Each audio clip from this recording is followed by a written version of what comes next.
This is the story of how I went from barely being able to sit up in my scooter to walking without help, but unfortunately losing progress and ending up needing a cane to walk. This is my hyperbaric oxygen therapy story.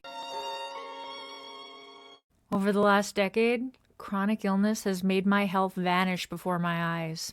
Instead of living in the prime of my life, I found myself filling the void by sitting in front of the TV like a couch potato, day in and day out. But during one of my many YouTube marathons, I found what can only be described as hope disguised as cheesy television entertainment.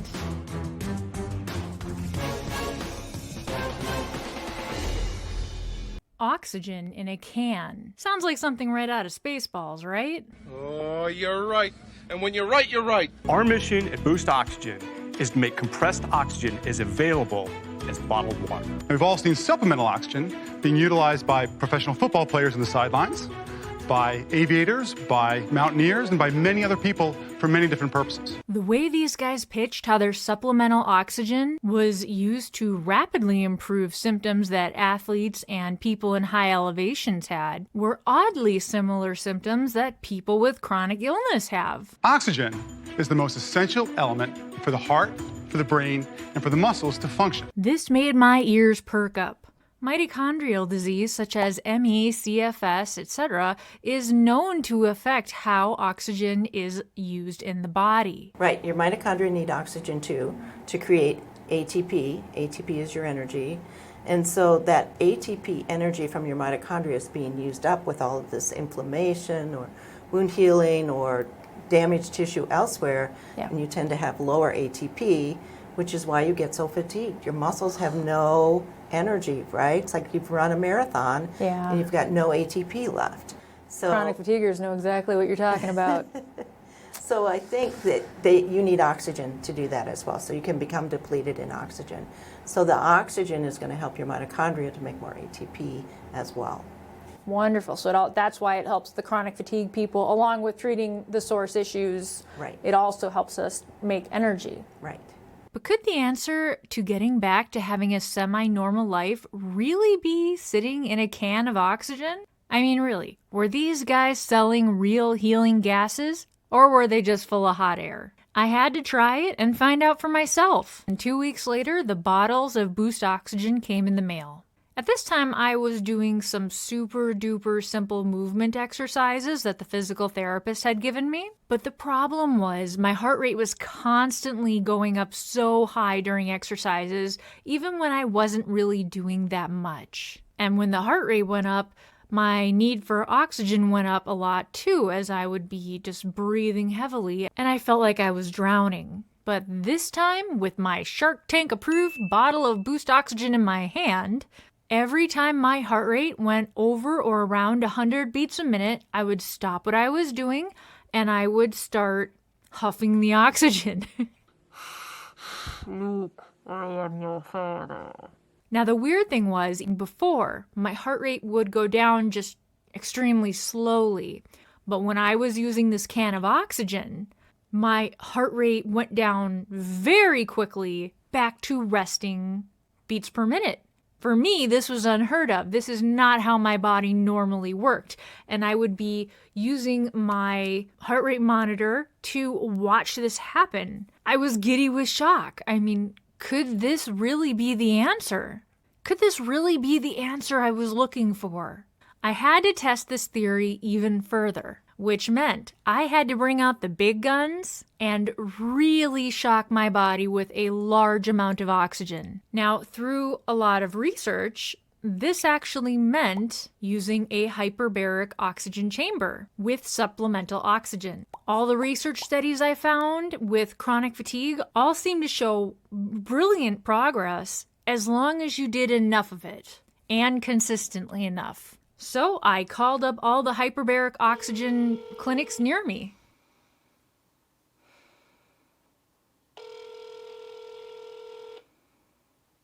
And while half seemed to be scams, I did manage to find one near me that was run by legit medical professionals. Just a little FYI, if you don't have to meet with them ahead of time for a consultation to get a prescription for your hyperbaric oxygen, then that means you are not getting prescription levels of oxygen in the chamber and pressure, and therefore it will not be helpful to people like us with severe chronic illness. You are getting stuff that they can give you in spas or gyms, and it's a waste of your money. I had to come in and do a consult first and make sure nothing else was wrong with me that could prevent me from having benefits and also that could be dangerous. And then I got the prescription to do this. So. Right. That's the proper way to do it. That's required. The metal chambers are designed to give you more opportunity for higher pressures. And what is the highest pressure that you guys use here? We go up to 2.0.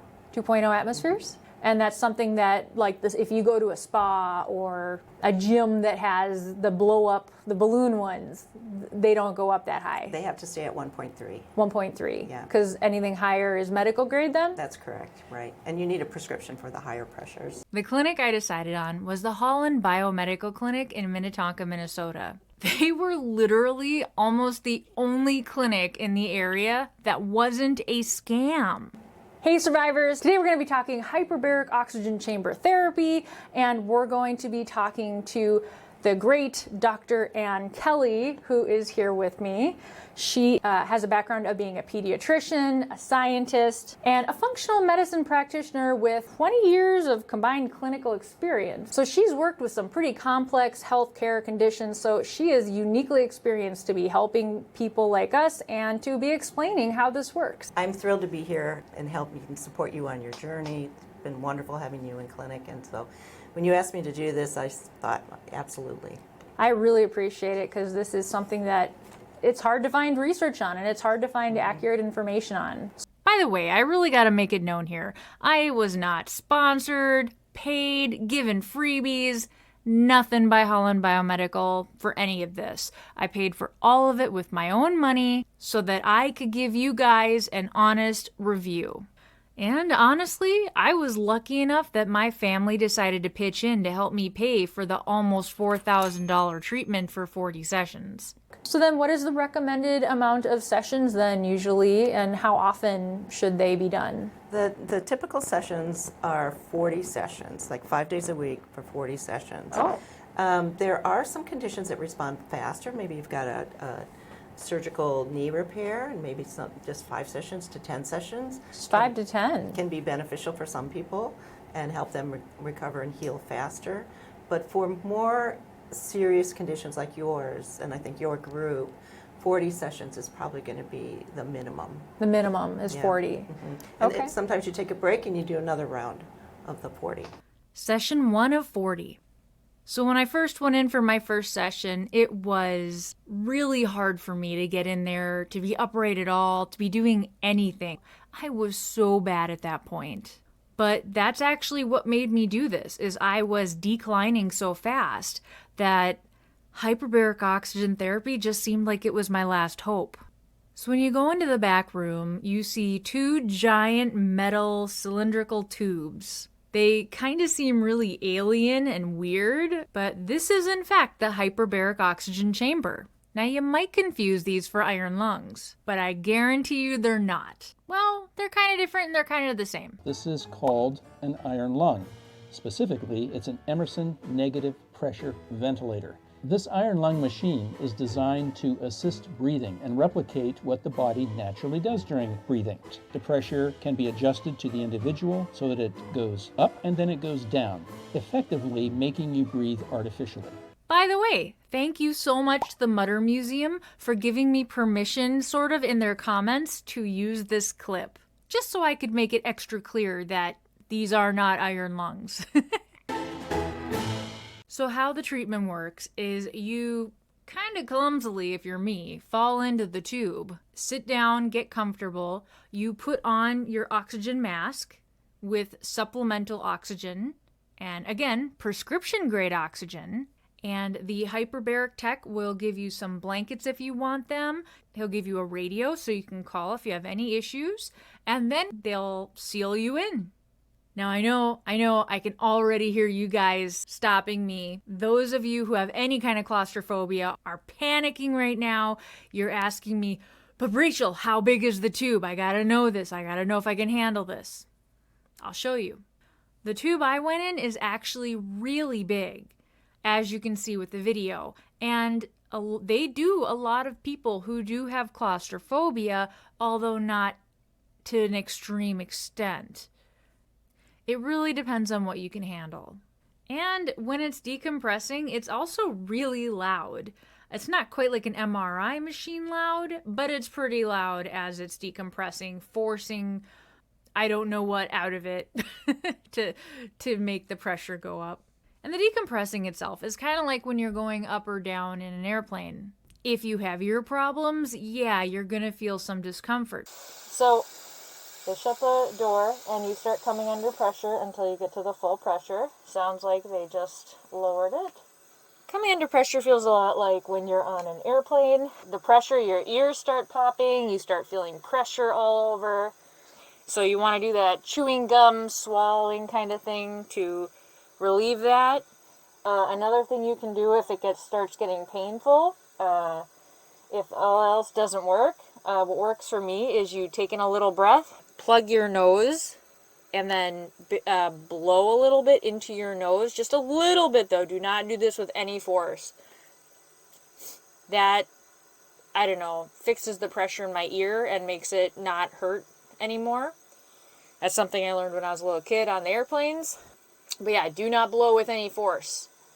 But yeah, other than that, not really any different than an airplane. So if you can handle that, you can handle the pressure change in this. Okay, so first week down, and how's it going so far? Well, considering the studies, it took an average of like 27 days to have any effects. You know, around minimum of 30 days to really have a positive outcome. I'm not surprised. I'm not really feeling a lot yet, but it's weird. It's kind of like, you know, when you're having a terrible flare-up, and then you have that day where it's kind of not quite so terrible, but it's still terrible, but you overdo it because you think you have energy, but you really don't, so you flare up more. Like, that's how I feel. And, you know, I have high hopes based on all the research. Is it dangerous? You know what, the chambers that fill up completely with 100% oxygen are more likely to be at risk for fires and explosions. Okay. So that's when it could be potentially life-threatening, dangerous. But we don't do that, and most of the other chambers outside of institutions don't do that. Okay. They just use a hood or a mask, so you just have a small amount of oxygen. So there really haven't been, you know, any reports of those fires or the significant hazards. So that's more if you're in a hospital, they fill the entire chamber with oxygen. That's when it can be dangerous. Here, I wear the little mask. Right. So that's very, very safe. Yes. I've had some patients, and they surprisingly were elite athletes, who, when I listen to their lungs, it sounds like Rice Krispies in the base of their lungs. Ooh. So there are conditions with extreme athletes, elite athletes, that they get these fluid-filled lung crepitus, it's called. Crepitus. And that is at risk of bursting if you're in a chamber. So I always check carefully for that and say, no, it's not a fit for you. And that's why I had to come in, get a physical first, and make sure I could do it before I was given the prescription. Right. Now, the hour session that you're paying for actually is longer than an hour because they spend about 15 minutes bringing you up to pressure, and then you get your hour at pressure. And then you spend another 15 minutes or so coming out of pressure, going back to normal. So mostly you're just kind of sitting there either sleeping or coloring or reading a book for about an hour and a half. So what is the recommended pressure then typically? It varies depending on the condition. So in some conditions you want to go a low pressure, Okay. and that can be tolerated. In other conditions you want a little bit higher pressure. If you like a deep brain injury, you would want a little bit higher pressure to reach that tissue. Got you over in that second one today. Okay. This one? Yep.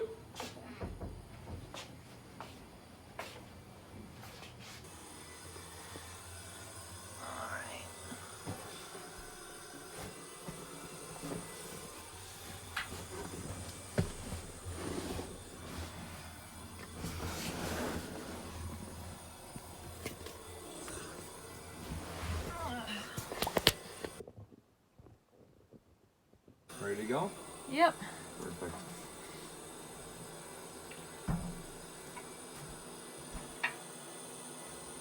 Is it working yet?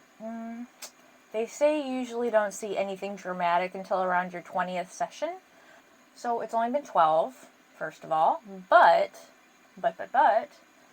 my doctor at my last appointment noticed I do virtual visits, and they were like, is it working? And I'm like, I don't think so. I don't know. And she was like, well, you're upright this time. And I was like, yeah, you're right. Because for a while there, I was so bad. I literally had to be laying down with my feet up constantly because my heart rate was just nonstop going crazy. So something's different there. I've been upright quite a bit, actually. So yeah, I guess subtle change, but it is a change. You know, come to think of it, I actually haven't flared up really bad either. I mean, I've been tired and overdone it, but I haven't had a really bad flare, come to think of it, in a few days. How does the hyperbaric oxygen chamber, all that pressure then, how does that actually help your body? So what the pressure does is it takes oxygen and dissolves it in the liquid. So the red blood cells carry the oxygen typically and get that out to the tissue, right? Sometimes the red blood cells can't get out there to the damaged area, like roadblocks, if you will, but the plasma can seep out there. So a trick is to put the oxygen in the plasma and carry it out in the liquid where the red blood cell can't reach.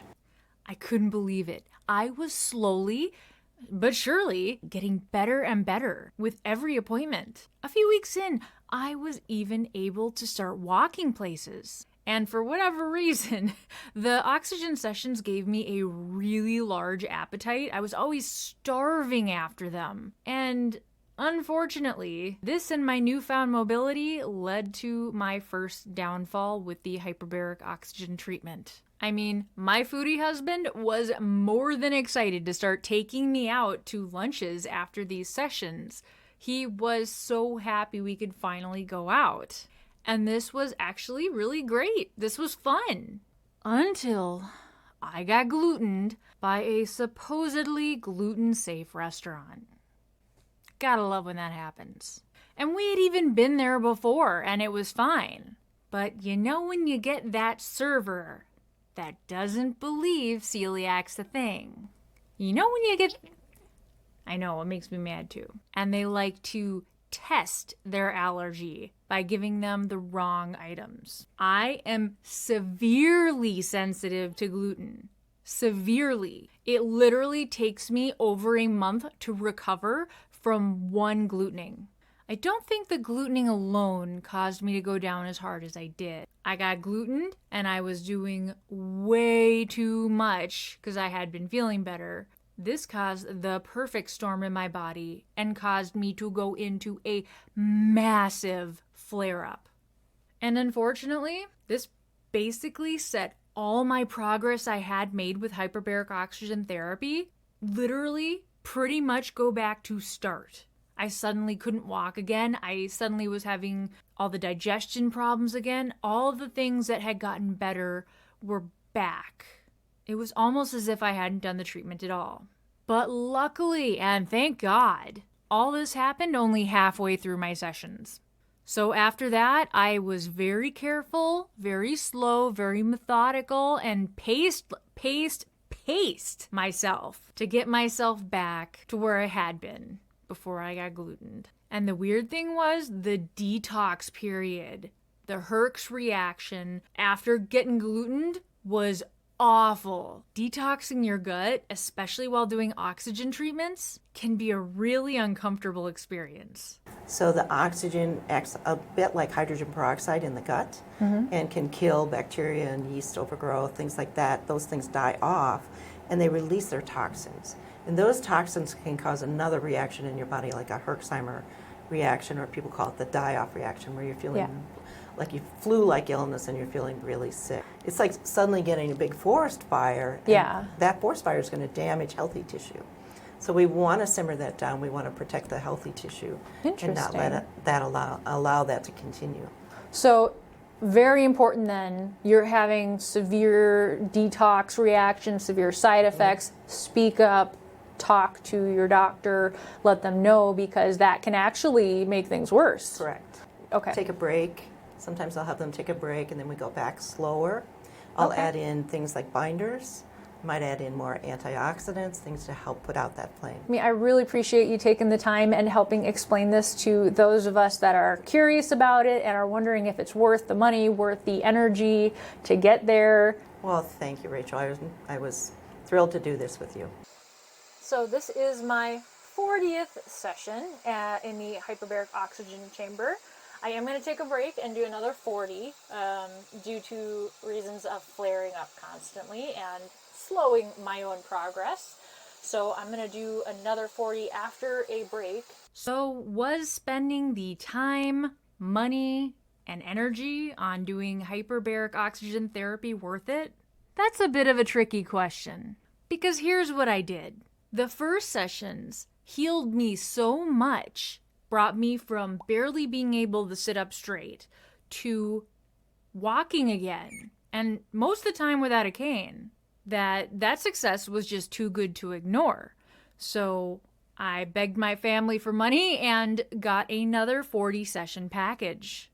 I mean, considering I sabotaged myself so badly in the middle, I was like, oh, how much better could I be if I had just not sabotaged myself, if I had just gone through the 40 sessions without going back to start. So I was hoping this next 40 sessions would do that. But, unfortunately, I learned that the hyperbaric oxygen tech that you get is also a major factor in your treatment success. So the tech I had for the first 40 sessions, Tyler, was amazing, super sweet guy, super caring. You told him there was an issue, he'd listen and do something about it. But he got a better job offer and was moving very quickly. They got whoever they could to replace him as fast as they could. And this is how my second round of 40 sessions started. This new guy loves perfume products. He would not only clean everything in highly scented perfume cleaning products, but he also didn't enforce the rule in their own contract to do hyperbaric oxygen therapy that you weren't allowed to wear scented products. Wouldn't enforce it. Wouldn't. Now, fun fact, I am severely allergic to scented products. Chemical scents, natural scents, all of it. Severely. It might as well be poison for me. In fact, it pretty much is. And so, this made me lose literally all my progress again. I mean, as nice and caring as the people at Holland Biomedical were, the management just didn't feel like enforcing the rules about the no scent thing. And no, they didn't refund me or give me any extra sessions to make up for all the sessions where I got poisoned, which was most of them in that second round. Not enforcing your own rules is ridiculous. And what makes me the maddest about this is I went from walking, having made huge progress, to losing almost all of it, even though I completed another set of 40 sessions. I am still only able to walk with a cane right now, and most of the time I have to be in a scooter. But considering how much that second round costed me, and the fact that it lost me progress just irks me to no end, because I am poor, I'm disabled. I don't have that kind of money. It's very sad to me that they would let that happen. I mean, I guess it was hard to get help and they didn't want to scare away the tech they had. But still. So, all in all, was it worth it? Yes and no. Honestly, like everything else in life, it really seems to depend on strategy, who you know, and luck. And unfortunately, I don't have the best of luck. But if I ever get another chance and I have a lot of extra money laying around, I might try this again. It did help when I wasn't being poisoned. I hope this video helped you. If you want to see more like this, check out one of these lovely options. Again, don't forget to like, subscribe, and share with your groups. And keep on surviving, my friends.